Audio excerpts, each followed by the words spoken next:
حضرت خضر علیہ السلام نے کیا واقع ہی آب حیات پیا تھا؟ حضرت خضر علیہ السلام کا مکمل واقعہ۔ بسم اللہ الرحمن الرحیم۔ السلام علیکم ناظرین۔ دنیا کے آغاز سے لے کر آج تک اللہ تعالیٰ نے انسانوں کی رہنمائی کے لیے تقریباً 1,24,000 انبیاء کرام کو بھیجا۔ یہ وہ برگزیدہ ہستیاں ہیں جنہیں خاص مقام اور مرتبہ عطا ہوا، جن کے ایک ایک عمل میں اللہ کی مرضی اور مقصد چھپا ہوا تھا، اور انہی انبیاء کرام کے ذریعے زمین پر ہدایت، علم اور روشنی پھیلائی گئی۔ ہر نبی کا ایک جدا مقام، ایک الگ درجہ اور ایک خاص فضیلت رہی۔ کسی نبی کو وہ قوت ملی کہ ہمارے پرند چرند اور جنات ان کے اشارے پر حرکت کرتے۔ کسی نبی کو ایسا معجزہ عطا ہوا کہ مردوں کو زندگی دے دیتے۔ کسی نبی کے لیے سمندر راستہ بن گیا اور لہریں ادب سے جھک گئیں، اور کسی کو وہ مرتبہ ملا کہ پتھروں سے چشمے پھوٹے، اندھیری رات میں روشنی پھیل گئی۔ یعنی ہر نبی کی شان نرالی تھی، ہر ایک کے معجزے نے دنیا کو حیران کیا۔ مگر انہی انبیاء کرام میں ایک ہستی ایسی بھی ہیں جن کی ذات آج تک پوری دنیا کے لیے ایک روحانی راز بنی ہوئی ہے، اور وہ ہیں حضرت خضر علیہ السلام۔ کہا جاتا ہے کہ حضرت خضر علیہ السلام سمندروں کی موجوں پر چلنے کی قدرت رکھتے ہیں، زمین کے چھپے رازوں سے واقفیت رکھتے ہیں، اور اللہ کے حکم سے انہیں وہ علم عطا کیا گیا کہ جو کسی کتاب سے پڑھ کر یا کسی کے سکھانے سے حاصل نہیں ہوتا۔ انہی خصوصیات کی وجہ سے حضرت خضر علیہ السلام کی ذات ہمیشہ سے روحانیت، دانائی اور الہی رازوں کی علامت بنی ہوئی ہے۔ لیکن حیرت کی بات یہ ہے کہ جہاں بھی حضرت خضر علیہ السلام کا ذکر آتا ہے، وہاں یہ بات سننے کو ضرور ملتی ہے کہ حضرت خضر علیہ السلام آج بھی زندہ ہیں۔ اب سوال یہ پیدا ہوتا ہے کہ جب ہر جاندار نے موت کا ذائقہ چکھنا ہے اور انبیاء کرام کا سلسلہ بھی مکمل ہو چکا، تو حضرت خضر علیہ السلام کو حیات دوام یعنی ہمیشہ کی زندگی حاصل کیسے ہوئی؟ کیا واقع ہی انہوں نے آب حیات پیا تھا؟ ناظرین، اس حوالے سے آج کی اس ویڈیو میں ہم آپ کو بتائیں گے قرآن و حدیث کی روشنی میں حضرت خضر علیہ السلام کی عمر دراز ہونے کی اصل حقیقت کیا ہے، اور ان کی زندگی میں وہ کون سا لمحہ تھا جس کے بعد دنیا نے انہیں ہمیشہ زندہ رہنے والی ہستی کے طور پر یاد کیا۔ بلکہ ویڈیو میں ہم ایک حیرت انگیز ایک اور راز سے بھی پردہ اٹھائیں گے، آپ کے ساتھ اس راز کو شیئر کریں گے کہ کیسے ایک فقیر نے حضرت خضر علیہ السلام کے گلے میں رسی ڈال کر انہیں بازار میں بیچ دیا تھا۔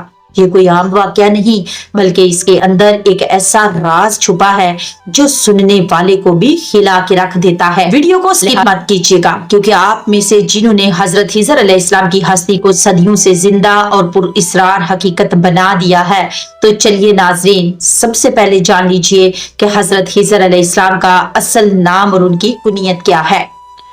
حضرت خضر علیہ السلام کا اصل نام بلیہ بالمنکان بتایا جاتا تھا۔ لفظ بلیہ دراصل سیرانی زبان کا لفظ ہے اور عربی میں اس کا مطلب احمد بنتا ہے۔ خضر دراصل ان کا لقب ہے، اسے 3 طریقوں سے پڑھایا جاتا ہے: خضیر، خضر اور خضر۔ خضر کے معنی سبز یا سرسبز ہونے والا ہے۔ روایات میں آتا ہے کہ جہاں حضرت خضر علیہ السلام بیٹھتے، اللہ کی برکت سے وہاں سوکھی زمین بھی ہری بھری ہو جاتی، بس اسی لیے لوگ انہیں خضر کہنے لگے، یعنی وہ جس جگہ قدم رکھتے وہاں زندگی اور رونق لوٹ آتی تھی۔ حضرت خضر علیہ السلام ایک عالی نسب اور معزز خاندان سے تعلق رکھتے تھے۔ حضرت خضر علیہ السلام کے آباء و اجداد بادشاہوں کے گھرانوں سے تھے۔ کچھ بزرگوں سے روایت ہے کہ جو شخص حضرت خضر علیہ السلام کا نام، کنیت اور والد کا نام یاد رکھے گا تو اللہ کے فضل سے اس کا خاتمہ ایمان پر ہوگا۔ تو ناظرین، آپ بھی یاد رکھیے گا، ابو العباس بلیہ بن ملکان، یہ وہ نام ہے جو صرف تاریخ نہیں بلکہ ایک روحانی راز کی چابی ہے۔ ناظرین، یہاں یہ بھی جاننا بہت ضروری ہے کہ حضرت خضر علیہ السلام صرف روحانیت کی علامت نہیں بلکہ ایک عظیم تاریخ کا حصہ بھی ہیں۔ روایات میں آتا ہے کہ جب حضرت خضر علیہ السلام بادشاہ ذوالقرنین کے جو خالہ زاد بھائی تھے، اور وہ صرف قریبی رشتہ دار ہی نہیں بلکہ ذوالقرنین بادشاہ کے وزیر، مشیر اور جنگی مہمات میں علم بردار بھی تھے، جب بادشاہ ذوالقرنین مشرق اور مغرب کی طرف فتوحات کے لیے نکلتے تو ان کے لشکر کے آگے حضرت خضر علیہ السلام کا جھنڈا لہراتا اور فتح کی نوید ان کے ہاتھوں لکھی جاتی۔ روایات میں یہ بھی ملتا ہے کہ حضرت خضر علیہ السلام کا نسب حضرت سام بن نوح علیہ السلام کی نسل سے جا ملتا ہے، یعنی وہی نسل جس سے انسانیت نے طوفان نوح کے بعد دوبارہ جنم لیا۔ اب ناظرین، ایک سوال جو اکثر ذہنوں میں آتا ہے کہ کیا حضرت خضر علیہ السلام قیامت تک زندہ رہیں گے؟ تو ناظرین، اس بارے میں یاد رکھیے کہ محدثین کی ایک جماعت ان کی دنیاوی حیات کا انکار کرتی ہے، لیکن جمہور علماء، صلحاء اور اولیاء کی اکثریت کا یہی عقیدہ ہے کہ حضرت خضر علیہ السلام اب بھی زندہ ہیں اور اللہ کے حکم سے زمین پر موجود ہیں۔ البتہ یہ بات ذہن میں رکھنا ضروری ہے کہ ان کی حیات یا وفات کا تعلق ایمانی عقیدے سے نہیں بلکہ ایک روحانی اور علمی معاملہ ہے، کیونکہ قرآن و حدیث میں اس کے متعلق کوئی واضح آیت یا روایت موجود نہیں، اس لیے علماء امت کے درمیان اس مسئلے میں اختلاف رہا۔ ناظرین، حضرت خضر علیہ السلام کے زندہ ہونے سے متعلق کئی ایسے واقعات موجود ہیں جو سننے والے کے دل کو کھلا کر رکھ دیتے ہیں۔ روایت میں آتا ہے کہ ایک مرتبہ حضرت عمر بن عبدالعزیز سے حضرت خضر علیہ السلام کی ملاقات ہوئی، تو اس ملاقات میں حضرت خضر علیہ السلام نے انہیں ایک ایسی نصیحت فرمائی جو صدیوں تک اہل دل کے لیے مشعل راہ بنی رہی۔ حضرت خضر علیہ السلام نے فرمایا، اے عمر، اس بات سے بچنا کہ تو ظاہر میں تو خدا کا دوست ہو اور باطن میں اس کا دشمن، کیونکہ جس کا ظاہر اور باطن برابر نہ ہو وہ منافق ہوتا ہے، اور منافق کا ٹھکانہ جہنم کا سب سے نچلا درجہ ہے۔ یہ سن کر حضرت عمر بن عبدالعزیز اتنا روئے کہ ان کی داڑھی مبارک آنسوؤں سے تر ہو گئی۔ بلکہ ایک رات کا واقعہ تو اور بھی حیرت انگیز ہے۔ جب حضرت عمر بن عبدالعزیز تنہا گھوڑے پر سوار نکلے تو آپ کے جو خادم جن کا نام مزاحم ہے وہ آپ سے کچھ فاصلے پر پیچھے چل رہے تھے، تو مزاحم نے دیکھا کہ حضرت عمر کے ساتھ ایک شخص چل رہا ہے جس نے ان کے کندھے پر ہاتھ رکھا ہوا ہے۔ جب وہ قریب پہنچے تو وہ شخص غائب ہو چکا تھا۔ انہوں نے عرض کیا، میں نے بھی آپ کے ساتھ ایک شخص کو دیکھا تھا، وہ کہاں گے؟ تو حضرت عمر رضی اللہ تعالی عنہ نے مسکرا کر فرمایا، اے مزاحم، تم خوش نصیب ہو کہ تم نے اسے دیکھا۔ وہ کوئی عام انسان نہیں تھا، وہ حضرت خضر علیہ السلام تھے۔ وہ مجھے یہ بتا رہے تھے کہ جلد مجھے خلافت کا بوجھ سنبھالنا ہوگا اور اللہ تعالیٰ میری مدد فرمائے گا، اور یہ وہ لمحہ تھا جب ایک نبی اور ایک نیک بندے کے درمیان روحانی تعلق ظاہر ہوا، ایسا تعلق جس تاریخ نے ہمیشہ کے لیے یاد رکھا۔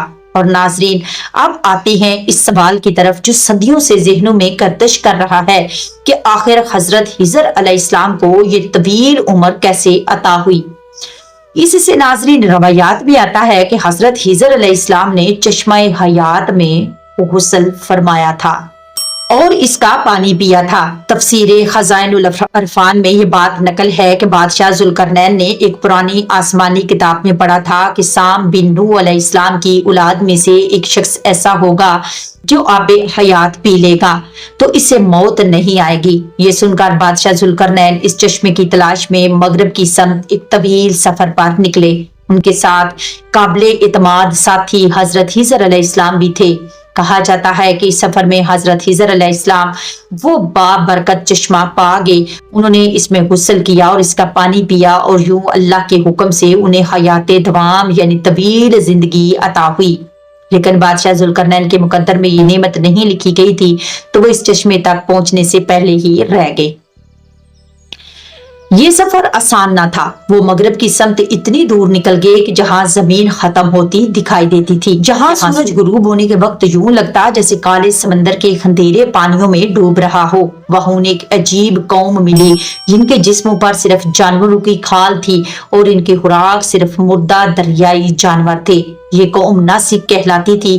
طاقتور اور جنگجو اور خوفناک بادشاہ ذوالقرنین نے اپنی فوجوں سے انہیں گھیر لیا۔ کچھ لوگ ایمان لے آئے، کچھ اپنے کفر پر اڑے رہے، اور یوں وہ اللہ کے حکم سے نیست و نابود کر دیے گئے۔